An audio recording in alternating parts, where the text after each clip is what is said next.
Okay, second video of the day, because last night I got 2 questions. The second question was by a subscriber, Choco Pandan. Thank you for asking. And it was regarding rheumatoid arthritis and autoimmune disorders in general. So I do have some experience working with rheumatoid arthritis. It is the hot kind of arthritis as opposed to osteoarthritis, which is cold. This is in Chinese medicine diagnostics. And it usually gets stuck in the joints of like the hands. So when we think about joints and the psycho-emotional, spiritual, social, etc. aspects of joints, they bend, right? They are what can allow either the fluidity of movement or the staccato-ness of movement, if you will. So my question, if we're not just dealing with the physical body, we're also dealing with our emotional, psycho-spiritual, etc. bodies, what in your life are you unmalleable to?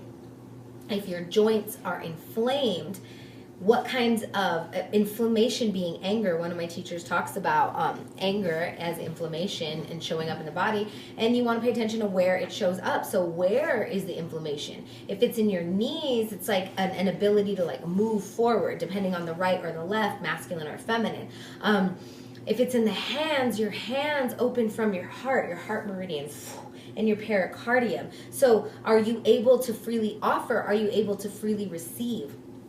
All kind of rhetorical questions. If it's a hot syndrome and there's like burning pain in there, there's probably an angry component that you may or may not even realize. But like and this can be really, really old. So like when you were a kid, were you told, don't touch that a lot, you know? And then over the course of your time, of your life, all of a sudden you're 50 years old and you never experienced joy through the creation of your hands because you were taught that your hands were bad.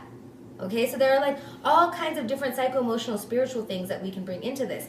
Now that brings us to the big picture of autoimmune disorders. Your immune system is for protection. Okay, it's supposed to protect you.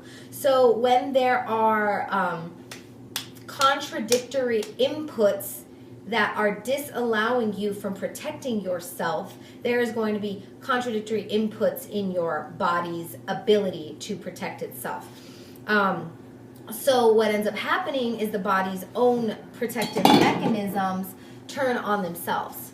And that's what I've seen in a lot of people who do suffer from autoimmune disorders. It generally comes from a very deep, mostly potentially, but maybe not always, unconscious belief system that you're not good enough, or there's something wrong with you, or you hate yourself. Even if you don't realize it. So what parts of you are attacking you?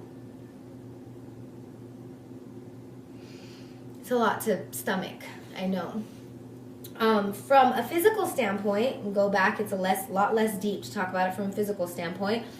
If we're hot in our bodies and toxic in our bodies, if it's like messing with our joints, we can eat things that are cooling and lubricate our joints. So alkaline foods like beets and berries, things that have a lot of color in them that look like blood are going to help the blood move, and where there's pain, there's no flow. Where there's flow, there's no pain. So it's going to be less pain.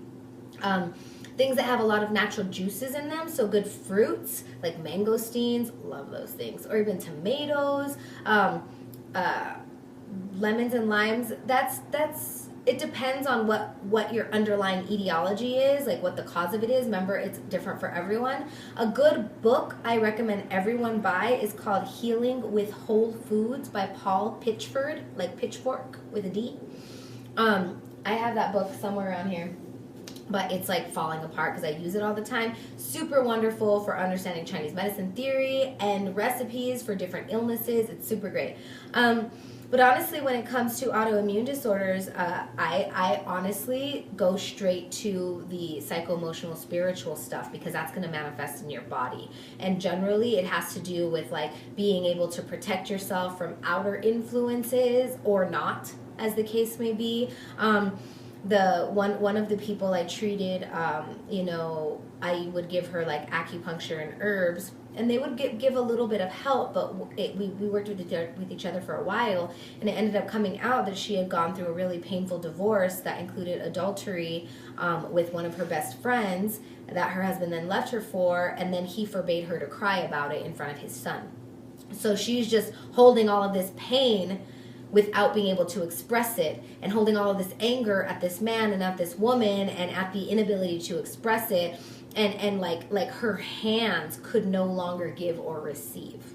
Okay, so these things are emotional and they are spiritual. They're metaphysical and they're physical. So it doesn't matter how much acupuncture I give to her or how many awesome anti-inflammatory herbs I give to her. If there's still an underlying belief system that she's not good enough and she's sucked so bad that her husband left her, or whatever the stories are, she's not going to get better.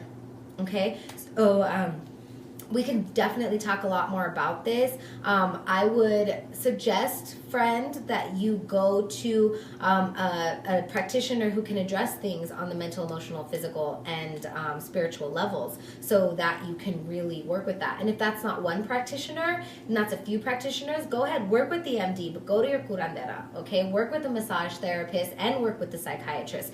Address all parts of yourself, because until all parts of this are healing, you're not going to be fully healing. So once again, subscribe, say things. I'm sure there's a lot of people who are going to be like, what? It's like new information for a lot of people, but I want you all to know that this is old information that all of our ancestors everywhere used to have, and they used to check in on their spirits and their souls and their minds and their emotions and their bodies all together, because we weren't compartmentalized humans back in the day. That came later. And now we're moving back and we're going to save the world. Yay! So subscribe, ask questions, retort if you're like, what the heck? And maybe we can get like good dialogues going. Try to be kind. You know, but I understand people get pissed off too, and that's totally okay. Get it out, because if it's better out than in. All right? Peace, beautiful people. Have a great day.